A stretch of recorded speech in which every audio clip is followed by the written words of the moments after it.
முருகன் கடவுள், மேல் ஜாதிக்காரன். மேல் ஜாதிக்காரன் மட்டும் இல்ல, மேல் லோகத்துக்காரன்.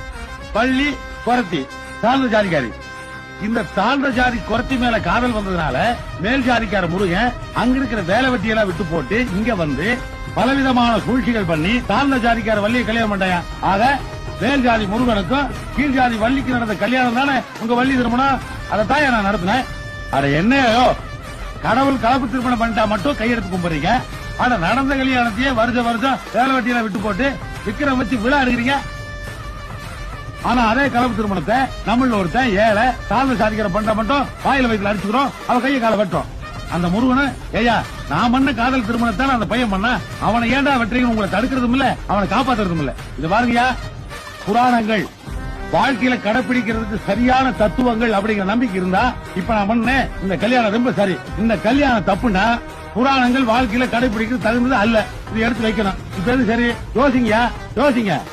யோசிக்க மாட்டான். நாம யோசிக்க மாட்டோம். ஏன்னா நம்ம மண்டையில இருக்கிற மூளையை விட நம்ம மனசுல இருக்கிற ஜாதி வெறி தானே நம்மள ஆட்டி வைக்குது. அந்த வெறிக்கு முன்னாடி நம்ம ஐம்புலங்களும் பொட்டி பாம்பா கையை கட்டி நிக்குதே. சாதி வெள்ள ஒருத்தர் பற்றி சாகுறீங்களே. சந்தோஷமா இருக்க வேண்டிய சமுதாயம் சாவு விடுமா இருக்கு. இதுல கடவுள் தான் சாதியை கண்டுபிடிச்சான்னு பொய் வேற புழுகு புராணம். ஏயா 4 வகை சாதிய கடவுள் படைச்சிருந்தானா 4 கலர்ல ரத்தத்தை படைச்சிருக்க மாட்டானா? படிக்கலையே. ஒவ்வொருத்தருடைய உடம்புலயும் எலும்புலயும் இந்த சாதின்னு எழுதலையே.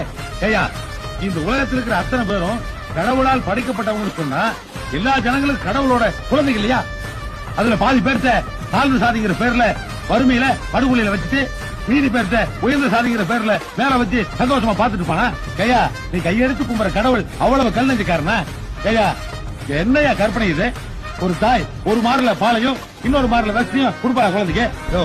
இறந்து போனவனுடைய கண்ணெடுத்து இன்னொரு மனுஷனுக்கு வச்சா அவனால பார்க்க முடியும் அற்புதமான விஞ்ஞானத்தை கண்டுபிடிச்சவங்களா மனுஷன்.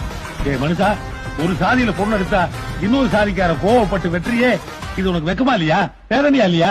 இந்த உலகத்திலேயே ஒப்பற்ற உயிர் மனுஷன் இல்லையா? அதை அழிக்கலாமா? இது வகையா மனுஷன் ஒற்றுமையா இருக்கணும்.